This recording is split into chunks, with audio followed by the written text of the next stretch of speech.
Dr. Saim Amir Faisal, who is showing all the promises of a good economist, good social thinker, and hopefully at some stage a good politician,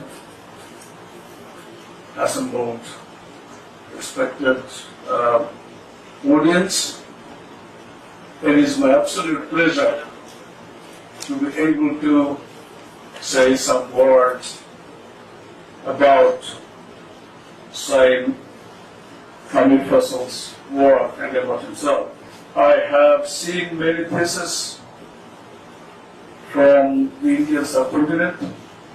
I probably marked about over 100 PhD theses in my own life. I think his thesis is something absolutely outstanding. The topic for today is the prerequisites of sustainable inclusive growth.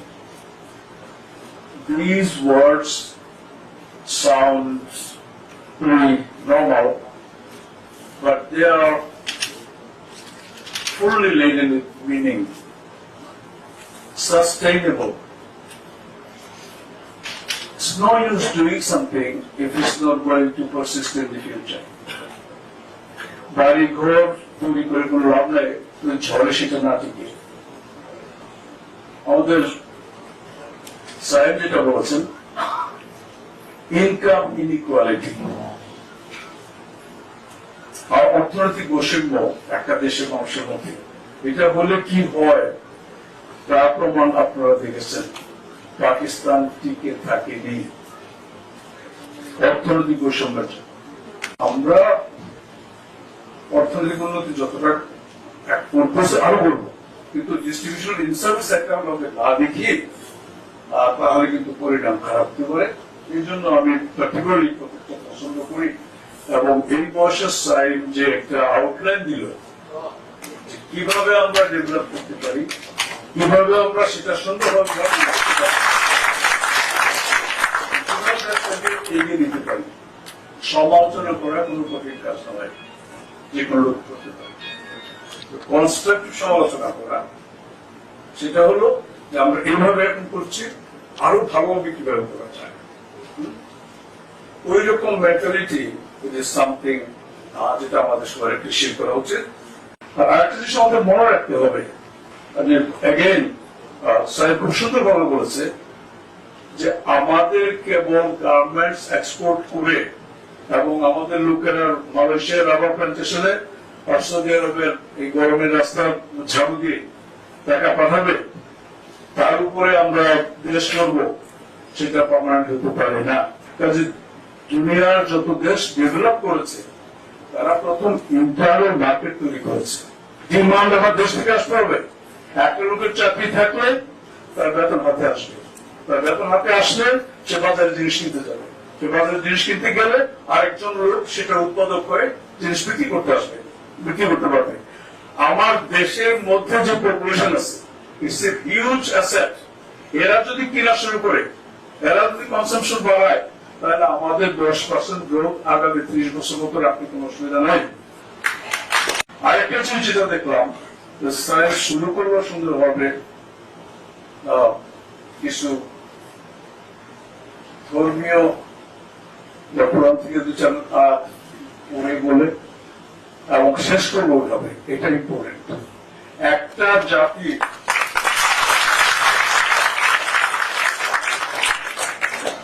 জাতির যদি কেবল আর্থিক উন্নতি হয়, material development হয়, আর spiritual development না হয়, সেই জাতির শক্তি হতে পারে না। এবং যে প্রেজেন্ট করলেন এত সুন্দর, আমি আশা করি এই লোকটি ভবিষ্যতে কোন লিডারশিপ রোল পাবেন।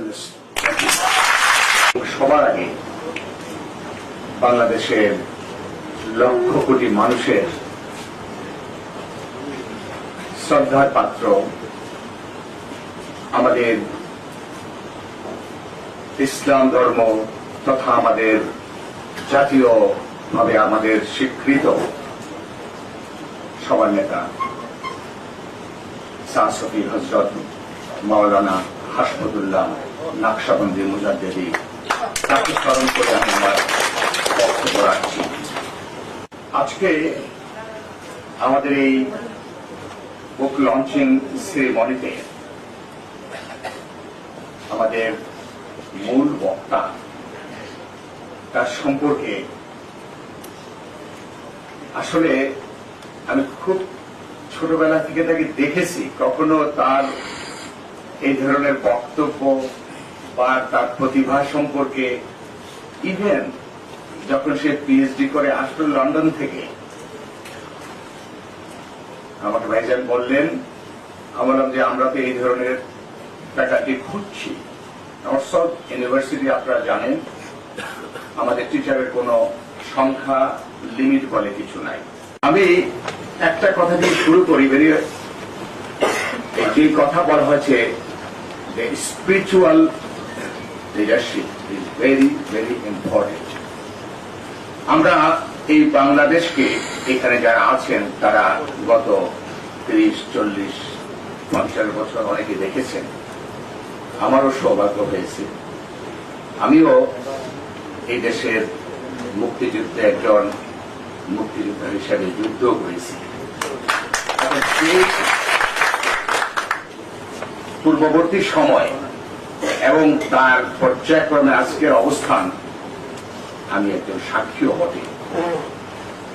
আমি যখন 84 সালে প্রথম একটি রপ্তানিমুখী ব্যবসায় জড়িত হয়ে আমার প্রথম মাল আমি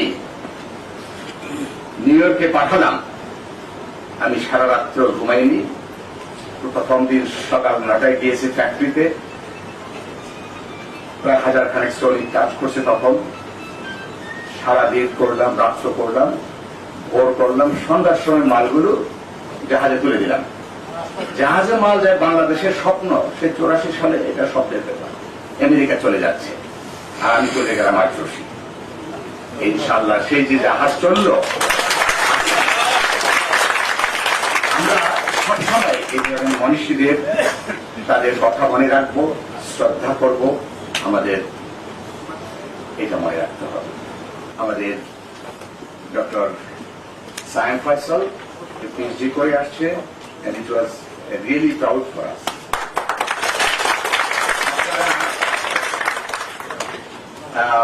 যেটা ইউনিভার্সিটি কলেজ লন্ডন, এটা কিন্তু আপনার ইউকেতে, যুক্তরাজ্যের প্রথম সারির বিশ্ববিদ্যালয়, যেটাকে আপনি ঢাকা ইউনিভার্সিটি যেমন আমাদের দেশের একটা সর্বোচ্চ শিক্ষা প্রতিষ্ঠানে স্বীকৃত।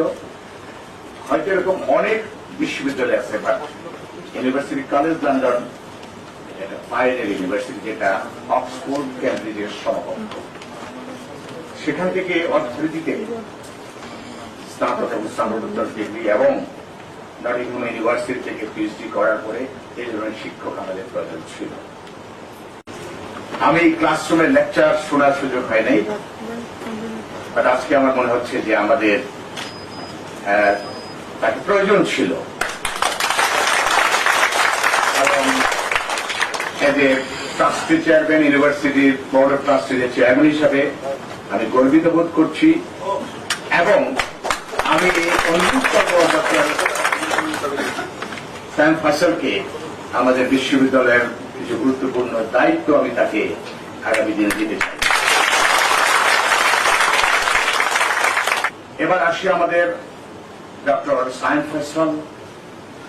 আনবিলিভেবল, 23 বছর 10 মাস, 24 বছরে আপনার বাচ্চা, আমার বাচ্চা ঘরে ওই হয় ইউনিভার্সিটির ছায় আসে।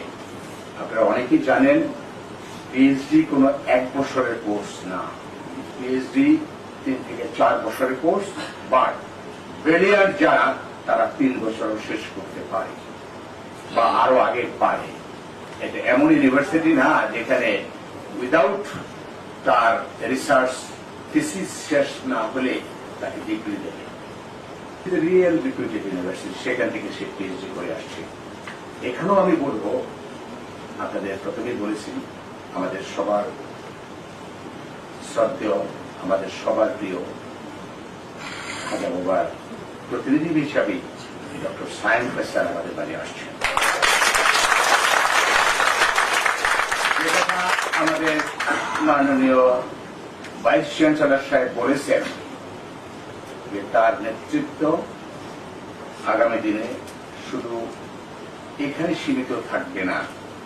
আজকের যে পেপার প্রেজেন্টেশন হয়েছে, আমি জাতীয় আন্তর্জাতিক পর্যায়ে অনেক দায়িত্ব পালন করার সৌভাগ্য আমার হয়েছে। এই নেতৃত্ব তার আগামী দিনে আরো উচ্চ শিখরে নিয়ে যাবে।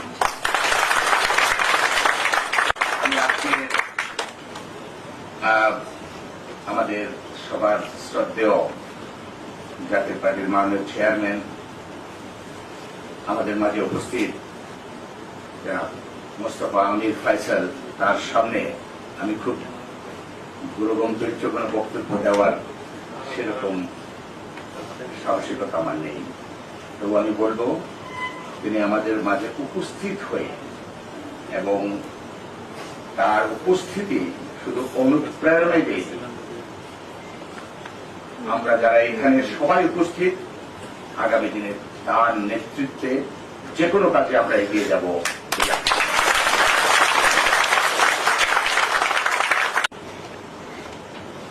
আমাকে বলতেই হবে, it is my proud privilege যে আমাদের নর্থ সাউথ ইউনিভার্সিটির একজন শিক্ষক হিসাবে সায়েন্স প্রফেসর আজকে ডক্টর সায়েন্স প্রফেসর আজকে একটা সুন্দর পেপার তৈরি করেছেন এবং এই পেপার অবশ্যই আমাদের ইউনিভার্সিটির লাইব্রেরিতে আমরা ছাত্রদের জন্য রাখবো। পাশাপাশি আমি আমাদের অনারেবল ভাইস চ্যান্সেলর ওনাকে অনুরোধ করব, তার যে ডেলিভারেশন এটা আমাদের বড় আকারে আমাদের অডিটোরিয়ামে ছাত্ররা সেটা শুনবে, জানবে, এটা আমি আশা করব।